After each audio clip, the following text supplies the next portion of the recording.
Good morning to you. It is hashtag finally Friday, November 22nd. Good to have you with us on Up to the Minute. I'm live at the HCC studios this morning, HCCTV studios, I should say. And it is the last day before the Thanksgiving break. My co-host, Randy Ramsey, I'm sure is very excited about that. Randy? Always very excited. Thrilled to be back. Still getting my voice back from Taylor Swift last week. Yeah, you were gone last week. You want to share with everyone where you were last week? I think you were watching Taylor Swift, but it wasn't in the US. No, I was in Toronto for the Taylor Swift Eras tour for one of her last performances. And I'll tell you, I was dubious. I was like, oh, I'm going for my kid. But it was really great, like mind-blowingly good. Show of a lifetime. Show of a lifetime. I've heard so many things about that performance or about that concert tour, and it seems like it's been going on now for probably since 2000. I mean, it's been a pretty long tour, correct? 2 years. Two Two years. years, yeah. But Seemed I like will tell six. you, the interactive tech as a digital media professor, the Yeah. interactive tech was spectacular. Totally, I'm just telling you, Todd, your concert going experiences are about to change for the rest of your life. I don't know. I'm looking at getting out to the Sphere one day. That's I think going to be on my list of things to do next year. Well, the Eagles are there now, and that's a Yeah. pretty mellow show, so I'm hoping there'll be something a little more rip-roaring. But yes, it made me want to go to the Sphere, believe it or not. Yeah. Yeah. Well, looking forward to that. Well, we are glad to have you with us on this Friday. We're live at 10 a.m. most Monday through Fridays. We won't be on next week because we're on break, but most Mondays through Fridays when HCC is in session. And Randy, they can also watch the show anytime in social media and on our cable channel as well. That's right. We're on the Houston Community College District Facebook page, YouTube. We're also on X, LinkedIn, and on HCC TV at noon, 5 and 10 p.m. Monday through Friday. Okay, as we mentioned, it's finally Friday. It's also Film Friday as well. And Randy, you're going to be interviewing this next guest. Shahroor is the Palestinian writer and director with her own company, Honey Blackbird Films, and she's an HCC alum as well. Good morning. Welcome to the show, Shahd. Good morning. Thank you for having me. So we're looking forward to hearing about all of your projects you have going on. Randy's going to be with you in about 10 minutes, so stick around. Of course. All right, but first we are wrapping up our Native American Heritage Month celebration with one of our very own HCC TV hosts, and he also happens to be the Dean of the History Department, Dr. Nicholas Cox. Good to see you. Good to see you, Nick. How's it going?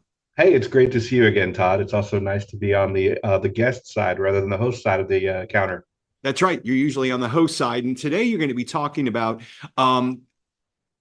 a regrettable time in U.S. history. This isn't one of our bright spots, but it's one we need to learn about and remember so that it's never repeated. It's the removal era. Now, that included the use of boarding schools for Native American children who were displaced from their parents. Why were they sent off to boarding schools? Yeah, no, this is an important part of the Native American experience. Even when the first European settler colonists began to arrive in North America, Spanish, French, English, they did work to convert and Christianize Native populations. They established kind of segregated praying towns, or they had Native Americans living on mission sites. But the boarding school itself, with a kind of secular curriculum, a long-term stay, that's really kind of an early 19th century, almost industrial era educational development that was also imposed on Native Americans, primarily by the United States government, but also some private missionary activity. And this was in the early 19th century. That would have been during the Plains Indians Wars, correct? Well, a little bit earlier than that. I think shortly after the War of 1812, there was an expansion into the Great Lakes region, the Midwest, and even into the Deep South in places like Georgia, Mississippi, Alabama, where previously Native American groups had held sort of the land. And then another 50 years later, after the American Civil War, maybe 1870s, 1880s, you start to see the same American expansion into the Great Plains, where now you have conflict with the Apache, the Comanche, the Sioux. And the boarding school process just kind of replicates itself every generation as the American West moves further west. Tell us about the Choctaw Academy and how that played a role and was called a great experiment. Yeah, sure. Most of these boarding schools established by the federal government through the War Department or through private missions by churches were assimilationist. They intended to Christianize Native Americans, teach them the American cultural way of speaking English, working in merchant activity and farming activity, and becoming Protestants. And so after the War of 1812, a sort of a coercive but voluntary removal treaty with the Choctaw established a federal annuity where the federal government would pay for the education of Choctaw youth. And the removal of nearly 5,000 to 7,000 Choctaw from Alabama, Mississippi into Oklahoma meant that there were a couple of hundred Choctaw young men, often the elite young men of the tribe, who were then installed in a boarding school that was funded by Congress. It was staffed by Baptist missionaries. It was located in Kentucky. But over the next 20 years, it included lots of Native American children from other groups as well, because removal expanded far beyond the Choctaw. What happened to these young men when they finally graduated from the school? Yeah, the school operated for about 20 years, and it enrolled students anywhere from about 5 or 6 years old up to their late teens. Some of the students in their late teens stuck around and stayed on as tutors or teachers.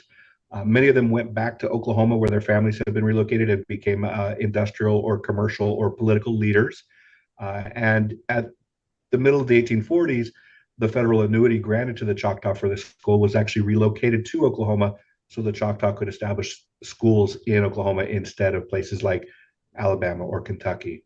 But a lot of the children in the schools did not make that. They were not success stories. A lot of them died. There were cholera and yellow fever outbreaks.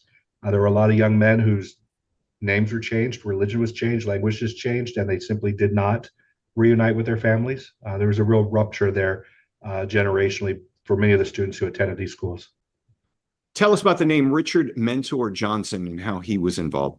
Yeah, sure. This is a Kentucky politician. He came from a long Johnson dynasty in the area, a Virginia family, a preeminent Virginia family.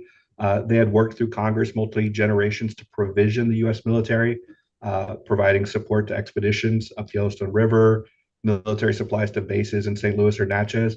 And when federal funds were available to build a school for the Choctaw, Richard Mentor Johnson was in Congress, and he said, "I'll be happy to do that. Give me the money, I'll build the school." It's a little bit of personal service combination, right? It's good for Johnson to capture that money. It's good for the Choctaw to have that school. That was his attitude. But he's a fairly interesting guy in his own right.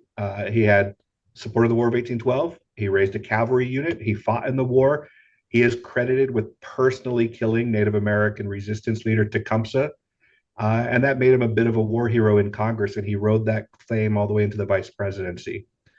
But as a Kentucky planter, he also had mixed race children with an enslaved mistress named Julia.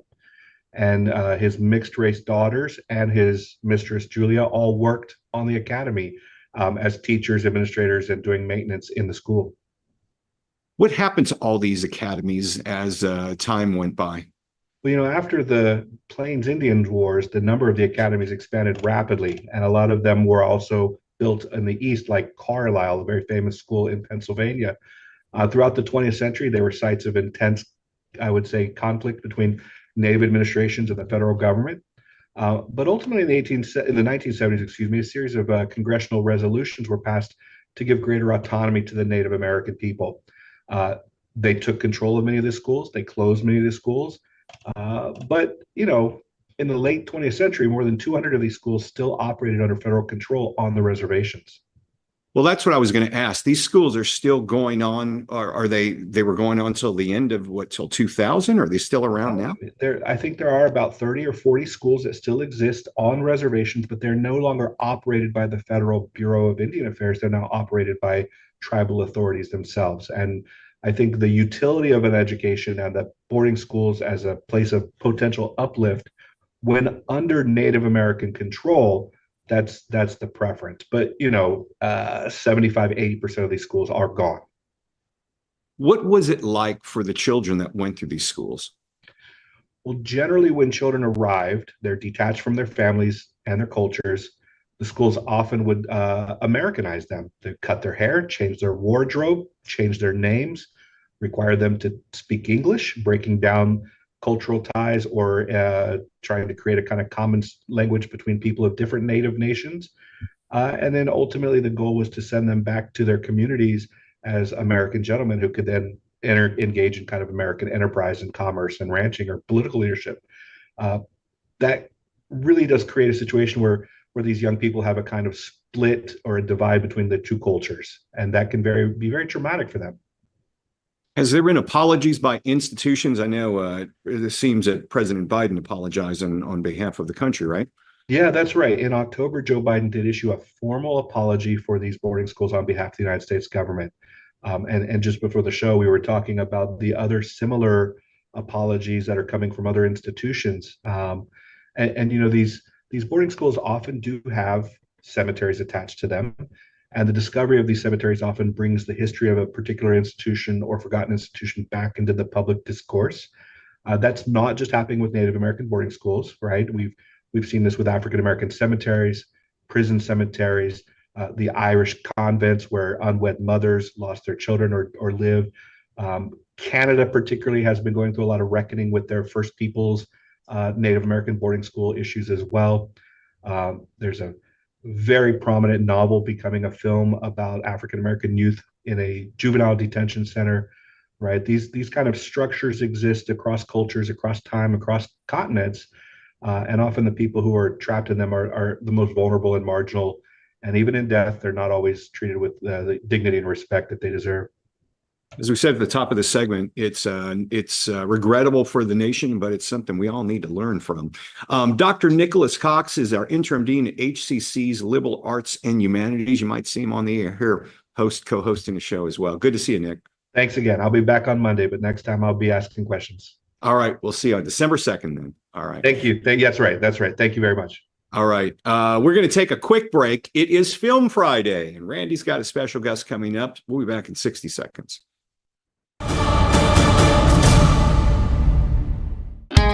At Houston Community College, we make your lessons matter. Open the door to real-world education, where passions become careers. Find out more at hccs.edu and let your success take flight. That one day at PE when they were like yelling at me and then you just linked arms with me. I don't think you know how much like that helped me. I finally like knew that I had somebody.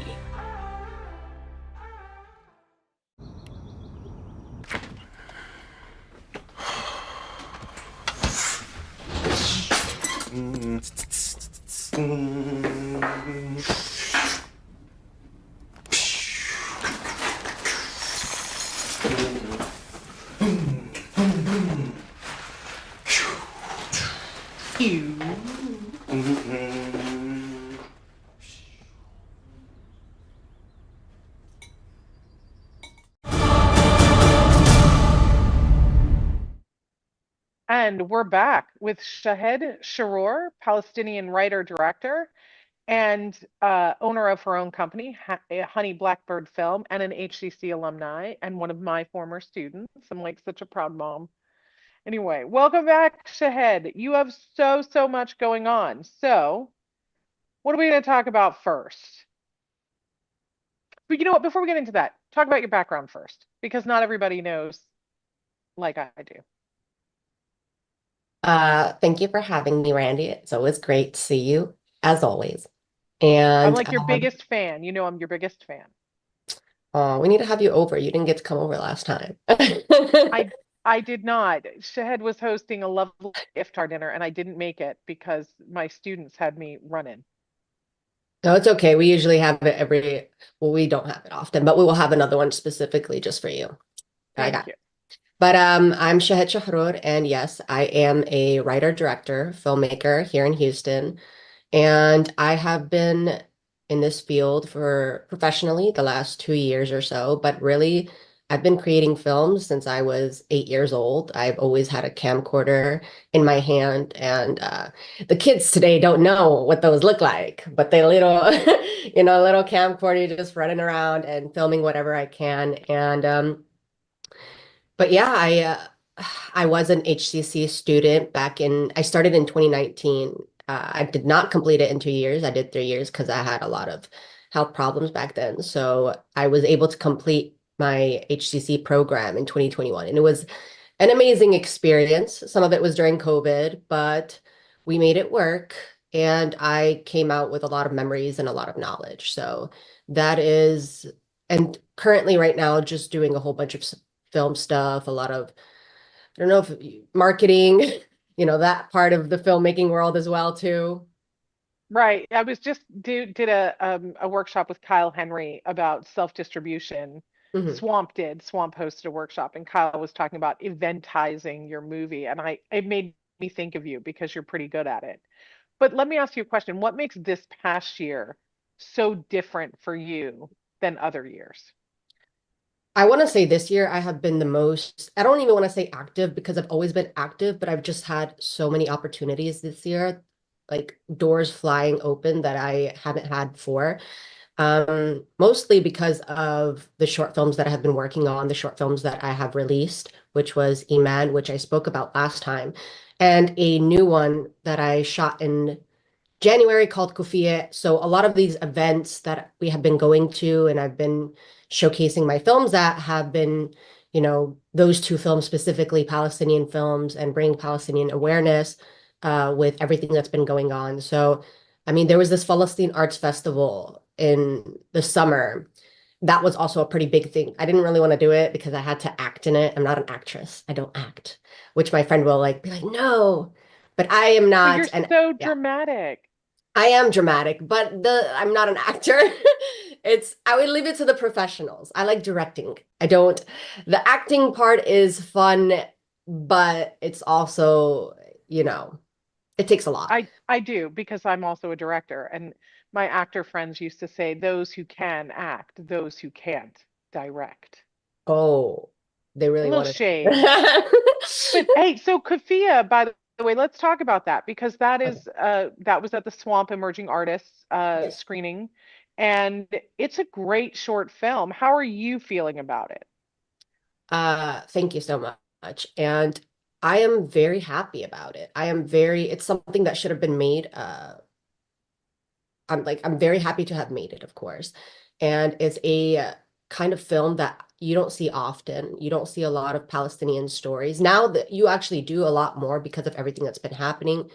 And I think, of course, there is a history of Palestinian cinema and stories about Palestinian backgrounds and whatnot, but they are not showcased. But here lately, that's another thing that's been, happening this year because of the Palestinian events that's been going on. Just showcasing Kufiya has been so fruitful because it's something that we worked on and we wanted to shine a light on for the longest time. And it was such an outlet to be able to create this film as well for the actresses. Like Maryam, one of the actors, the female actress in Kufiya who played the girl wearing the kufiya, Yeah. she found it such a outlet because of everything that's been going on. It's been very hard on a lot of people. And being able to just create a piece of art where you can be frustrated, you can let out your emotions on set as this character has been very cathartic. So seeing it on the big screen has been everything. Well, and I think it's a really good short story. But I also want to Mm. ask you because I know we have a couple of minutes left, but you are raising funds for another short film. So tell us about that one because it's Yeah. very different. Mhm. So this short film is a comedy. It's my first comedy that I'm working on about a young British man who's trying to win these two Palestinian uncles over because he's trying to ask for the father's blessing to marry his daughter. And we are raising funds. We're trying to raise funds for expenses that's going to be on set and like catering. You want to feed people. You don't want a hungry crew. Don't want that. So that is something that we're hoping to raise money soon because we want to shoot it soon. And what's it called? Oh, sorry, yes. Meet the Amos. Meet the uncles, but Arabic meet the Amos. Yeah. No, Yeah. I know. Yeah, you would know, of course. It sounds great, and I'm really excited that you're exploring comedy, which is Mhm. that's new for you. I mean, this whole household is very comedic, and I've done little short comedy skits here and there, but I've never done a full-on short film, so I'm very excited. Well, I am so, so excited to have you, and I'm super excited that we got to talk and talk about your new project. So, is there a website? Is there a place they can go to donate some money? So on my Instagram, Honey Blackbird Films, you'll find on the link tree that there's a link to the donation link, a lot of links that I just said, but you will find that donation link on my link tree, and it should be up on my website as well soon. So look for Honey Blackbird Films and you'll find a way to support your work, which I think is great. Yes. I want to thank you so much for being here and thank you so much for sharing your work with us. I'm always honored when we get to feature it. And, I'm really looking forward to the new one. And call me, I'll crew for you. Oh, thank you. I'll get a lot. I'll have a lot of food for you, like knafe and like just for everybody. Yes. I always like to when I make my movies. I always tell them, listen, I will have knafe. Don't worry. That's Yes. like Palestinian dessert. I have to have that. That's my signature on a set. Signature. 100% and delicious and yummy. Shahd Shahroor, everyone, Palestinian writer director from Honey Blackbird Films and an HCC alum and my student. So we'll have all of your info in the post after the show and super excited to see what's up next. Coming up after a quick commercial break, Todd and I will return with some news and announcements. So we'll see you back here in 60 seconds. At Houston Community College, we make your lessons matter. Open the door to real-world education, where passions become careers. Find out more at hccs.edu and let your success take flight.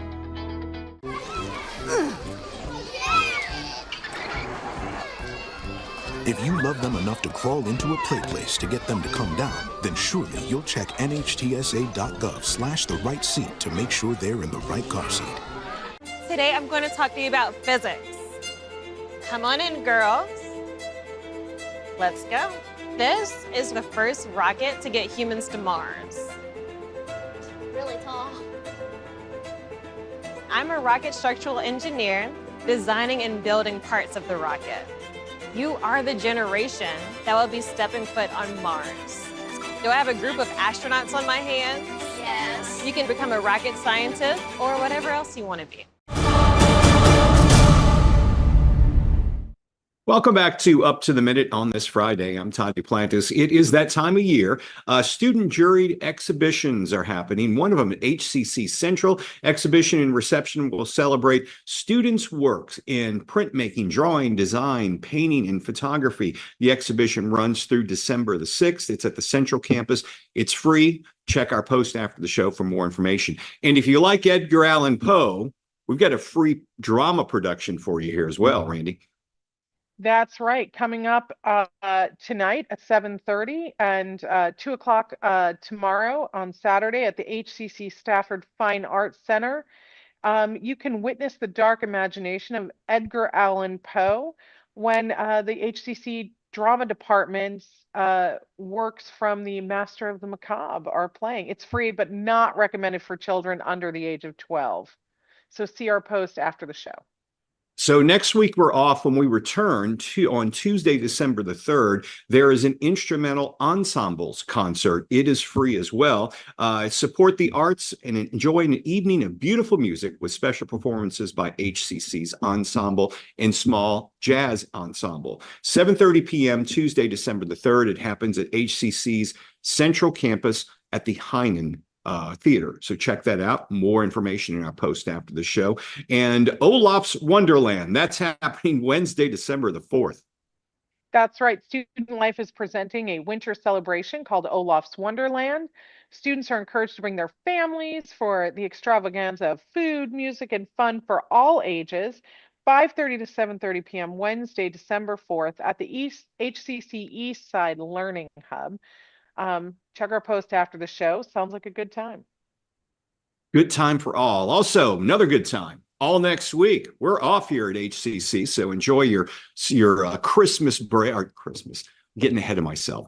Thanksgiving. You at 99.1. I know. Yeah, they're already playing the music. Yeah, it's been on Sirius Satellite, Sirius XM now for like a month already.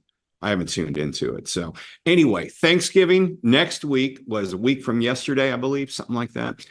So make sure you enjoy your break with your family and friends. And we'll be back here at HCC December the 2nd. And that's when we start with our shows again. So we'll return on Monday, December the 2nd. And spring registration is underway, though, Randy. That's right. All of our classes are already up online and ready. So we have 5 ways to learn, as always, online, anytime online on a schedule, hybrid, in-person, hybrid lab. But get your spot now because those classes fill up. hccs.edu. /apply. Sorry, I always forget about the /apply because it's like the first thing on there. It's I like, know. You go to the main classes website, now. you're going to find it. It's Yeah. right there. You're right. Okay, so after the break, when we return, Dr. Sean Fitzpatrick of the Hume Center of Houston returns for Mental Health Monday. And Central Market, love Central Market, they are going to be on Tasty Tuesday. They'll have some tips for your holiday planning. We can all use those. Randy, have a good break. You too. Do you have any big plans? Yeah, I mean, I'm going to go eat Thanksgiving dinner with family and got some arrangements I need to make as well. So it's going to be busy for me next week. You know what's bizarre? Normally it's such a busy time for us, but this year Yeah. we are hosting no one. So it'll be Good for you. I know. I'm so excited. It's gonna be quiet. I'm gonna clean out some closets and catch up on my grading. Maybe finish my grading early for a Wow. change. Good for you. Yeah. Well, enjoy the break. Have a good time with that. And we'll see you on the flip side. We'll see you in a couple of weeks. Looking forward to it. All Have a right. great weekend. You too. Enjoy your weekend, folks. Enjoy your Thanksgiving break. We'll be back on Monday, December the 2nd with your HCC news and information right here on Up to the Minute.